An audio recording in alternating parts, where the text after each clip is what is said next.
ایک اندھا بھکاری تھا اور وہ کفن چور بھی تھا۔ جب وہ جج کی قبر میں کفن چوری کرنے گیا تو اس کے ساتھ کیا ہوا۔ بسم اللہ الرحمن الرحیم۔ ایک اندھا بھکاری تھا جو اپنی آنکھیں چھپائے رکھتا تھا۔ اس کا سوال کرنے کا انداز بڑا عجیب تھا۔ وہ لوگوں سے کہتا تھا جو مجھے کچھ دے گا اس کو ایک عجیب بات سناؤں گا، اور جو ضائع دے گا اس کو ایک عجیب چیز دکھاؤں گا۔ ابو اسحاق ابراہیم رحمۃ اللہ علیہ فرماتے ہیں کسی نے اس کو کچھ دیا تو میں اس کے پاس کھڑا ہو گیا۔ اس نے اپنی آنکھیں دکھائی۔ میں یہ دیکھ کر حیران و ششدر رہ گیا کہ اس کی آنکھوں کی جگہ 2 سوراخ تھے جس سے آر پار نظر آتا تھا۔ اب اس نے اپنی داستان حیرت نشان سنانی شروع کی۔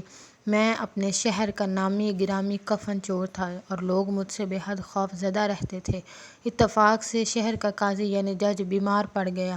اس کو اپنے بچنے کی امید نہ رہی تو اس نے مجھے 100 دینار بھجوا کر کہلا بھیجا کہ میں ان 100 دیناروں کے ذریعے اپنا کفن تجھ سے محفوظ کرنا چاہتا ہوں۔ میں نے حامی بھر لی۔ اتفاقاً وہ تندرست ہو گیا مگر کچھ عرصے کے بعد پھر بیمار ہو کر مر گیا۔ میں نے سوچا کہ وہ عطیہ تو پہلے مرض کا تھا۔ لہٰذا میں نے اس کی قبر کھود ڈالی۔ قبر میں عذاب کے آثار تھے۔ قاضی جج قبر میں بیٹھا ہوا تھا اور اس کے بال بکھرے ہوئے تھے اور آنکھیں سرخ ہو رہی تھیں۔ اچانک میں نے اپنے گھٹنوں میں درد محسوس کیا اور اچانک کسی نے میری آنکھوں میں انگلیاں گھونپ کر مجھے اندھا کر دیا اور کہا اے دشمن خدا، اللہ تعالیٰ کے بھیدوں پر کیوں مطلع ہوتا ہے؟